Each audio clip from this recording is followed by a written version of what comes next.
انتم عارفين لولا تقريبا قرار احادي من جون كينيدي كانت الحرب العالميه الثالثه قامت وابيد على الاقل نص سكان الكوكب. اهلا بيكم في ايه الحكايه. وانا يوسف عزت. الحكايه اللي فاتت وقفنا عند فشل خطه الامريكان في تنفيذ محاوله الانقلاب على كاسترو، وازمه الثقه اللي بقت بين الرئيس الامريكي جون كينيدي والمخابرات الامريكيه. بس رغم كل ده فضل في هوس امريكي اسمه كوبا وكاسترو، وكانت الاشاره في اغلب المكتبات الداخليه الامريكيه بتسمي وجود كاسترو وانضمامه الى الاتحاد السوفيتي تحت مسمى The Cuban Problem او المشكله الكوبيه. في 30 نوفمبر 1961 اعتمد جون كينيدي عمليه المونجوس او النمس، اللي كانت عمليه موجهه لزعزعه استقرار نظام الحكم الكاسترو، بحيث يظهروا ضعفه وعدم قدرته على إدارة البلاد، وبالتالي تقوم ضده ثورة داخلية. وكانت الخطة مبنية على عمليات تخريبية داخل كوبا، نشر إشاعات ضد كاسترو، ومحاولة تقليل احترام وانبهار الشعب الكوبي بكاسترو. وتخلل الخطة دي محاولات عديدة لاغتياله، يمكن أشهرها بسمه عن طريق تعاون الأمريكان مع العصابات الأمريكية اللي كانت بتدير كازينوهات القمار في كوبا، واللي قفلها كاسترو. بالتالي كان في عداء بين كاسترو والعصابات دي، ولكن كل المحاولات فشلت، وفضل كاسترو عايش وزاد تقاربه مع السوفيت. ومع استمرار تخبط وفشل الأمريكان في التعامل مع كاسترو وكوبا، ظهرت فرصة للسوفييت ما تتعوضش. في مايو 1962 اتعرض على خروشوف فكرة تركيب منصة صواريخ نووية في كوبا، ووافق خروشوف عليها فورا وبمنتهى الحماس. وكان سر حماسه عدة أسباب، أهمها إن الأمريكان كانوا متفوقين على السوفييت في سباق التسلح النووي، وكان مدى الصواريخ النووية من الاتحاد السوفيتي إلى أمريكا يا دوبك يوصل إلى هاواي، فحب يكسب نقطة قوة. ثانيا، أمريكا في بدايات 1961 كانت ركبت منصة صواريخ نووية في تركيا، فكان عندها أفضلية الضربة الأولى. بوجود صواريخ في كوبا يبقى كده تساوت الفرصة. ثالثا، خروشوف كان عنده مشروع مهم، إنه يضم برلين الغربية للشرقية، وبالتالي تكون برلين كلها فلك السوفيت. وكان شايف إن بوجود الصواريخ دي في كوبا يقدر يفاوض الغرب عن النقطة دي من منطلق قوة وتهديد. طبعا حماية كوبا من محاولة الأمريكان المتكررة للتخلص من كاسترو حليف السوفييت المهم. وفعلا بعت السوفييت وفد عسكري واجتمعوا مع كاسترو عشان يقنعوه بالفكرة. أغلب المصادر بتقول إن كاسترو اعترض على فكرة تركيب الصواريخ النووية، ولكن تحت ضغط فكرة الحماية من تدخل الأمريكان وافق كاسترو على الفكرة. وفي 7 يوليو 1962 وقع خروشوف على أوامر تنفيذ المشروع، وبدأت واحدة من أذكى خطط الخداع الاستراتيجي في التاريخ، العملية أنادير. وأنادير ده هو نهر في سيبيريا الروسية، وكمان مدينة أنادير كان فيها قاعدة عسكرية كبيرة، وكان اختيار الاسم عشان يبعدوا الشكوك عن ان تحرك شحنات الاسلحه دي ممكن يكون رايح كوبا. وما كانش حد يعرف الشحنات رايحه فين من البحاره الا بعد تحرك في البحر. وكان بيتعمدوا يحطوا جواكت وجهة تزلق عشان محدش يشك في اي حاجه. وبعتوا مهندسين عسكريين لتركيب المنصات الصاروخيه تحت مسمى مهندسين زراعيين. كانت الصواريخ بتتنقل جوه كوبا مستخبيه وسط النخل، وفعلا قدر السوفييت يحافظوا على سريه العمليه لمده شهر كامل.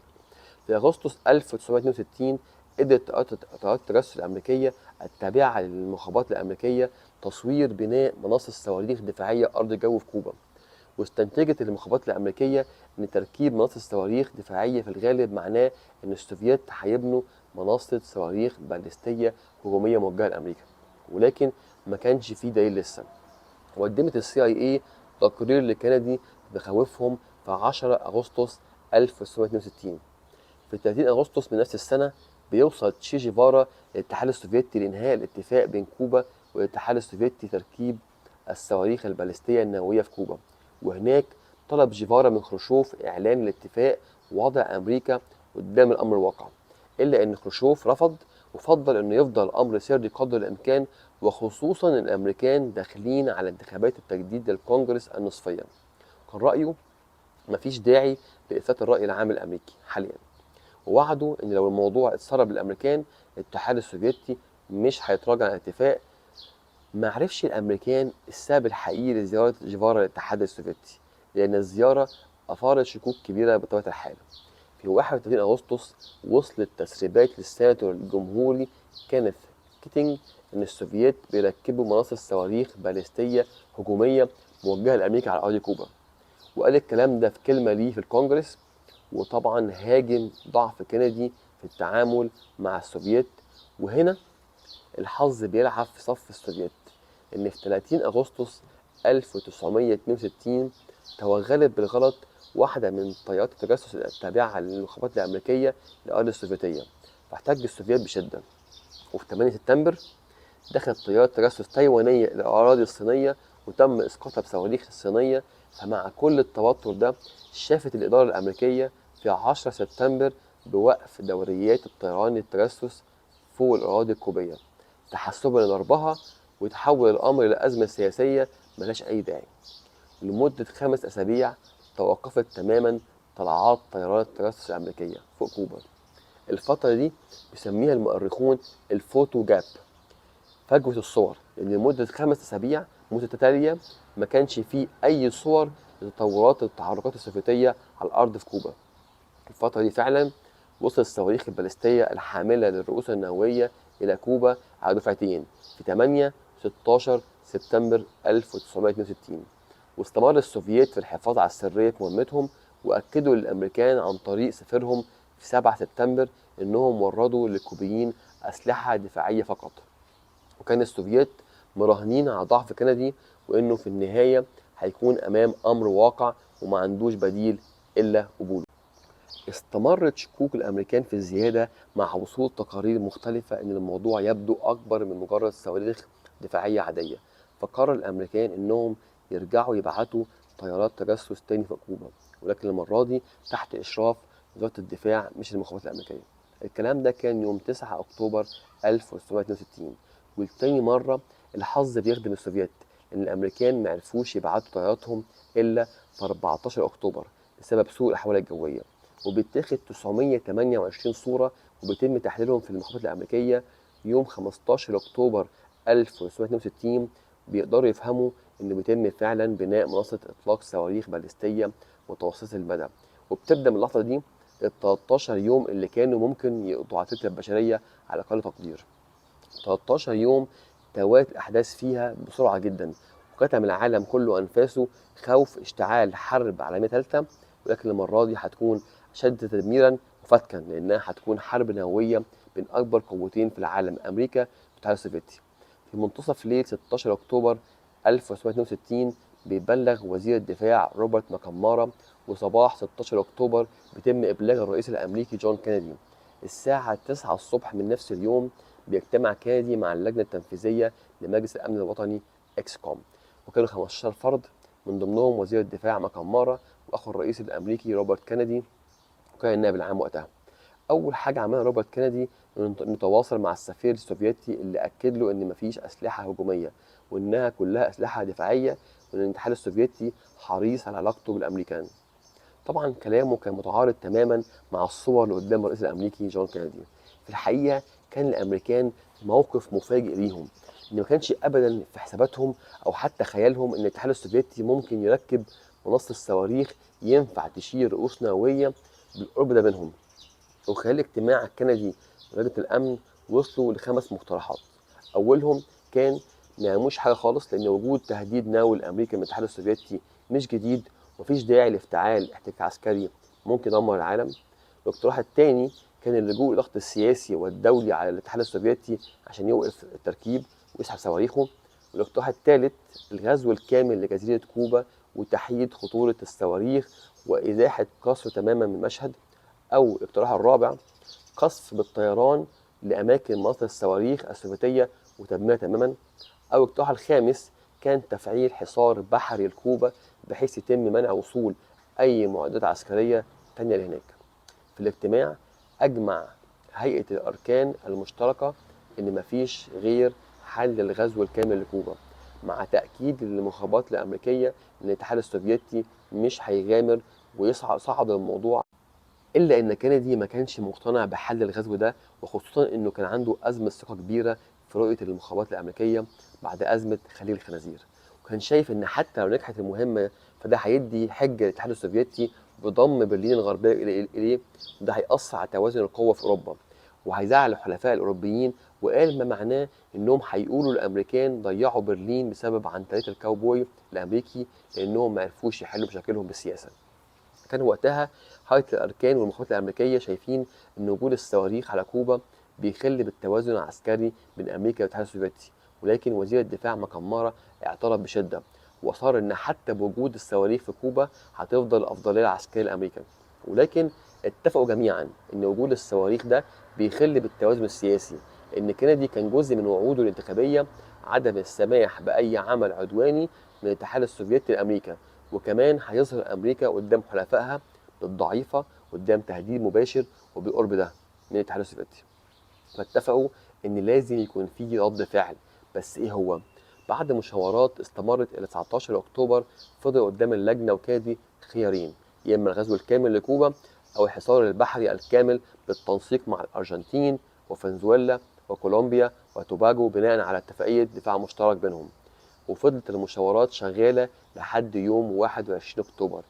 قابل في الفترة ديت كينيدي وزير الخارجية السوفيتي اللي فضل يأكد له إن مفيش أي أسلحة ذات طبيعة هجومية، وما اعترضش كينيدي على كلامه عشان ما يعرفش السوفييت بالمعلومات اللي عنده ولا يوصل كلامه للشعب الأمريكي فيعمل حالة فزع وبلبلة. وفعلا في نهاية يوم 21 أكتوبر بيتفق اللجنة وكندي على اختيار القيام بحصار بحري كامل على كوبا، إن كان تم استخدام كلمة كورانتين حجر على كوبا لمنع دخول أي أسلحة أو معدات عسكرية مع السماح بمرور الأغذية ومواد البناء والأدوية. ووقع الاختيار على كلمة حجر لأن كلمة حصار تعتبر قانونيا من أعمال الحرب، فتم استخدام حجر كتحايل على القانون الدولي. وقرر كينيدي مخاطبة الشعب الأمريكي في خطاب متلفز لإطلاعه على التطورات وعلى خطة الحظر هتنفذ، وإبلاغ أعضاء الكونجرس والحلفاء باللي هيحصل. وفعلا يوم 22 أكتوبر 1962 الساعة 5 مساء بيقابل كينيدي بعض أعضاء الكونجرس الأمريكي ليطلعهم على الأمر خطة الحجر، وفي نفس الوقت السفير الأمريكي بيقابل خروشوف ويبلغه بالقرار الأمريكي. وتزامن ده بمقابلات السفراء الأمريكيين مع زعماء الحلفاء الأمريكا في أوروبا وكندا ليطلعهم على الموضوع وخطة رد الفعل الأمريكي. والساعة 7 مساء من نفس اليوم بيطلع كينيدي على التلفزيون بنفسه لإبلاغ الشعب الأمريكي، وفي خطاب قوي بيشرح كينيدي ازاي اكتشفوا مصر الصواريخ وشرح فكرة الحجر، وطبعا أكد إن أي هجوم على أمريكا وحلفائها هيستوجب رد عنيف جدا من أمريكا. وفي خلال الخطاب بدأ الحجر وتم رفع جاهزية الجيش الأمريكي إلى ديفكون 3. وللعلم نظام الجاهزية في الجيش الأمريكي بيتكون من 5 مراحل، 5 أقلهم واحد هي الجاهزية الكاملة رد الفعل الفوري. في المرحلة الثالثة جاهزية متوسطة للقوات مع تجهيز رد فعل الطيران خلال ربع ساعة من صدور الأمر. بيحبس العالم أنفاسه وبيقف يتفرج على الحرب المدمرة الوشيكة. أول رد فعل بيوصل للأمريكان من الاتحاد السوفيتي بيجي على شكل رسالة عن طريق التليجرام، مش البرنامج طبعا، كانت خدمة زي الاس ام اس كده حاليا من خروشوف إلى كينيدي بيرفض فيها ما أسماها القرصنة الأمريكية، وبيحذر أمريكا من أن الأمور ممكن تتجه إلى حرب حقيقية. وبيبعت خروشوف رسالة تانية إلى كينيدي بيعلنوا فيها رفض الحجر ويبلغوا إن السفن السوفيتية مش هتوقف عن الإبحار إلى كوبا. في 25 أكتوبر بتحاول السفن الأمريكية إيقاف الباخرة السوفيتية بوخارست من الوصول إلى كوبا، لكن بيرفض قبطان السفينة التوقف. بس الأمريكان بيرجحوا صوت العقل بعدم مهاجمتها، وخصوصا إن كان ليهم مصادر بتأكد لهم إن مش عليها أسلحة. بس مع ازدياد حالة التوتر رفع كينيدي حالة الجاهزية العسكرية إلى ديفكون 2، وسمح بتحريك الطيارات B-52 الحاملة للصواريخ النووية بأقرب نقطة بقرب الاتحاد السوفيتي لإثبات جدية الأمريكان للاتحاد السوفيتي. وأمر كينيدي بتحريك الطيارات الأمريكية الحربية بتحريك منخفض فوق كوبا كل ساعتين للضغط على كوبا والاتحاد السوفيتي. وعلى نهاية يوم 25 أكتوبر كان لا يقل عن 20 باخرة سوفيتية غيرت مسارها ولم تتوجه إلى كوبا. ومع شعور كندي بالقوة والتخبط الواضح في رد الفعل السوفيتي زاد ضغط كندي السياسي والعسكري. في يوم 26 أكتوبر اجتمع كندي مع لجنة الأمن الوطني وقال لهم إنه بدأ يقتنع إن مفيش حل إلا غزو كوبا وتحضير نظام حكم بديل لكاسترو والاستعداد الكامل لضرب الاتحاد السوفيتي بالصواريخ النووية. ووصل الكلام ده لخروشوف، وبعض المحللين بيقولوا ان كندي كان قاصد انه يوصل عشان يزيد الضغط على خروشوف. وفي نفس اليوم ده الساعة 1 الظهر بتوقيت واشنطن بيجتمع مسؤول المخابرات السوفيتية الكي جي بي في واشنطن مع واحد من أهم المراسلين محطة اي بي سي جون سكالي، وقال له إن الحرب وشيكة جدا، وطلب منه يجس نبض معارفه في الخارجية الأمريكية لو عندهم قابلية يحلوا الموضوع دبلوماسيا. واقترح إن الأمريكان يتعهدوا رسميا بوقف أي محاولة للهجوم على كوبا مقابل إن السوفييت يسحبوا صواريخهم. في نفس اليوم الساعة 6 مساء بتوقيت واشنطن بتوصل رسالة من خروشوف إلى كندي، رسالة قال عليها كندي إنها كانت طويلة وعاطفية، وطلب إن الموضوع يتحل دبلوماسيا، واقترح نفس اقتراح ممثل كي جي بي. 27 أكتوبر 1962 بيسموه بعض المؤرخين بالسبت الأسود، لأن كل أحداث اليوم ده كانت تؤدي إلى حرب نووية كاملة لولا فعلا لطف الله وتعقل أطراف الأزمة. الساعة 9 الصبح 27 أكتوبر أعلن راديو موسكو بيان على لسان خروشوف بيطالب الأمريكان بإزالة مناطق الصواريخ في تركيا والالتزام بعدم محاولة احتلال كوبا مقابل أن السوفييت بيشيلوا صواريخهم من كوبا. الساعة 10 الصبح اجتمع كندي مع لجنة الأمن القومي عشان يقرروا إيه ردهم، وخصوصا إن في اختلاف في العرض عن اليوم اللي قبله. والساعة 11 بيبعت خروشوف رسالة تانية لكندي بنفس الكلام اللي اتقال في راديو موسكو، وحللوا لجنة الأمن الوطني إن الفرق في العرض جاي من ضغوط داخلية على خروشوف. وفي نفس اليوم 27 أكتوبر أسقطت صواريخ الدفاع الجوي الكوبي طيارة أمريكية ومات الطيار. ولما وصل الخبر إلى كندي ولجنته ضغطت هيئة الأركان المشتركة لبداية الغزو فورا، بناء على كلام كندي إن أي تحرك عدواني هيقابله رد عسكري شامل، إلا إن كندي أصر إنه يتريث ويشوف هتتكرر تاني ولا لأ، وطلب إنهم يحضروا رد على عرض خروشوف. وبعد مشاورات قرروا إنهم يردوا على عرضه الأول وتجاهلوا التاني اللي فيه طلب خروشوف بإزالة الصواريخ من تركيا.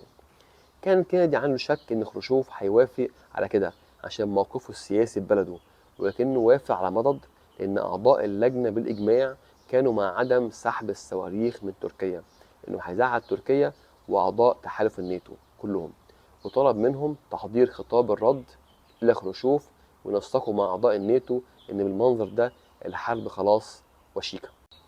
ولكن في نفس الوقت كندي بيقرر يبعت أخوه روبرت كندي إلى السفير السوفيتي من وراء اللجنة عشان يفهم مدى جدية خروشوف في الحل الدبلوماسي.